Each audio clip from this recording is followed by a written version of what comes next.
વર્ષની જેમ આ વર્ષે પણ વડોદરા, અમદાવાદ, સુરત સહિતની જેલમાં સજા ભોગવતા ભાઈઓને પોતાની બહેન દ્વારા રાખડી બાંધી શકે તે માટે જેલ તંત્ર દ્વારા આયોજન કરવામાં આવ્યું હતું। લાંબા સમય બાદ જેલમાં ભાઈ અને બહેન મળતા ભાવુક દ્રશ્યો સર્જાયા હતા। રાખડી બાંધતા સમયે ભાઈઓ બહેનો રડી પડ્યા હતા અને એકબીજાને ભેટી પડ્યા હતા। અહીં કેટલીક બહેનોએ ભાઈ જલ્દી જેલમાંથી છૂટી બહાર આવે તે માટે ભગવાનને અને સરકારને પ્રાર્થના કરી હતી, તો ભાઈઓએ પણ બહેનને ભેટ સ્વરૂપે એક તુલસીનો છોડ આપ્યો હતો।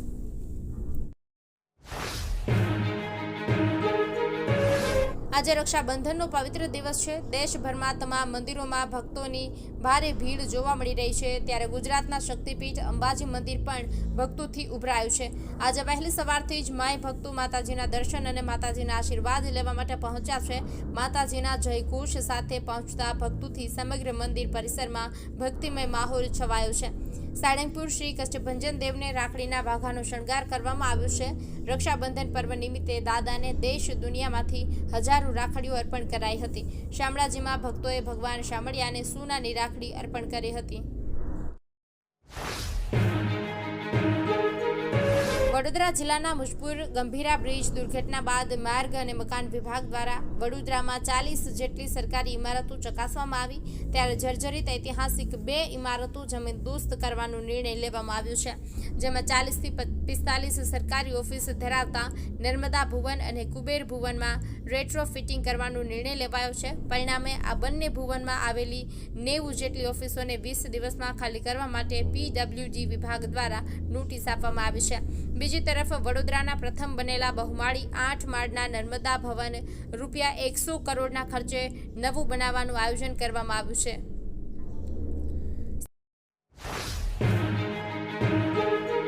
સૌરાષ્ટ્રના સૌથી મોટા રાજકોટના લોકમેળાને લઈ તડામાર તૈયારીઓ શરૂ કરી દેવામાં આવી છે। આ વર્ષે મેળામાં યાંત્રિક રાઇડ્સને લઈને પહેલેથી જ વિવાદ ચાલતો હતો અને વિવાદનો અંત આવતા સરકારે SOPમાં નિયમોના ફેરફાર કરી દેતા હવે મેળામાં રાઇડ્સ ઇન્સ્ટોલેશન માટે કામગીરી શરૂ કરી દેવામાં આવી છે। સૌરાષ્ટ્રના સૌથી મોટા લોકમેળાનું નામ આખરે નક્કી કરી દેવામાં આવ્યું છે। આ વર્ષના મેળાને શૌર્યનો સિંદૂર લોકમેળો નામ આપવામાં આવ્યું છે। રાજકોટ જિલ્લા વહીવટીતંત્ર દ્વારા લોકો પાસેથી નવા નામ માટે અભિપ્રાય માંગવામાં આવ્યા હતા। આ અભિપ્રાયોમાંથી શ્રેષ્ઠ 10 નામોની પસંદગી કરવામાં આવી હતી, જેમાંથી લોકમેળા સમિતિએ આખરી નિર્ણય લઈને શૌર્યનો સિંદૂર નામ પર મહોર મારી છે। આ નવું નામ મેળાની ઓળખ અને થીમને વધુ આકર્ષક બનાવશે।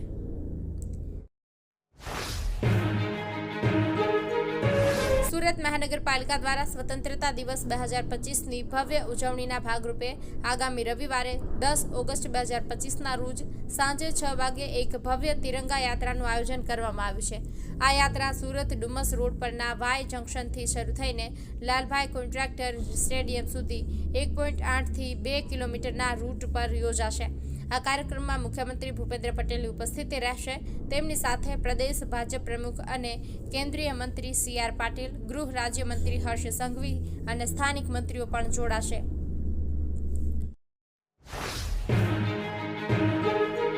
કેન્દ્રીય ગૃહ અને સહકારિતા મંત્રી અમિત શાહ 8 ઓગસ્ટથી 2 દિવસ માટે ગુજરાત આવ્યા છે। રાત્રે અમિત શાહ અમદાવાદ એરપોર્ટ ખાતે આવી પહોંચ્યા હતા।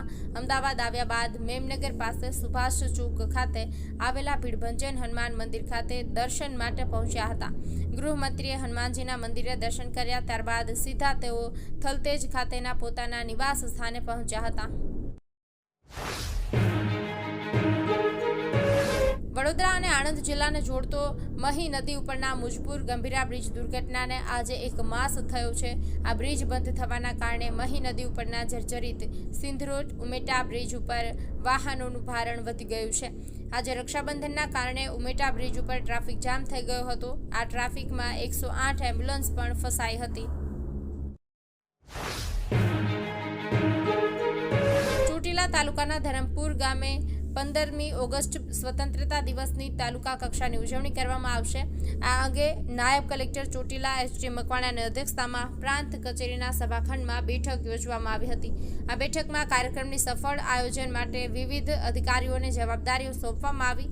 મામલતદાર ચોટીલાને મંડપ, સ્ટેજ અને આમંત્રણ પત્રિકાની કામગીરી સોંપાઈ છે। નાયબ કાર્યપાલક ઇજનેર માર્ગ અને મકાન લીંબડીને ધ્વજવંદન માટે પુલનું સ્ટેન્ડ બનાવવાની જવાબદારી અપાઈ।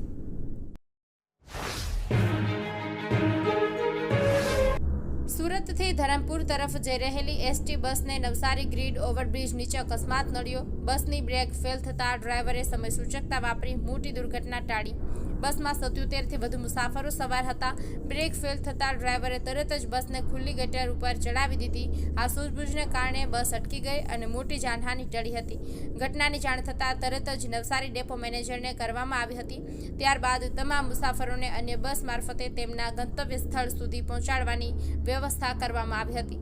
નવસારી ગ્રીડથી બારડોલી તરફ જઈ રહ્યા માર્ગ પર બનેલી આ ઘટનામાં ડ્રાઈવરની હાજર સૂઝીને કારણે કોઈ મુસાફરને ઈજા થઈ નથી. રક્ષાબંધનના દિવસે પોલીસે એક એવા આરોપીની ધરપકડ કરી છે જે પોતાના બનેવીને મારવા માટે હથિયાર લઈને ફરતો હતો. આ સમગ્ર મામલો ત્યારે સામે આવ્યો જ્યારે પોલીસે તેને હથિયારો સાથે ઝડપી પાડ્યો. ત્યારે તેણે કહ્યું કે તેની બહેને તેની મરજી વિરુદ્ધ લગ્ન કર્યા છે, જેથી તે તેના બનેવીને પાઠ ભણાવવા માંગતો હતો. આ મામલે પોલીસે હાલ વધુ તપાસ હાથ ધરી છે.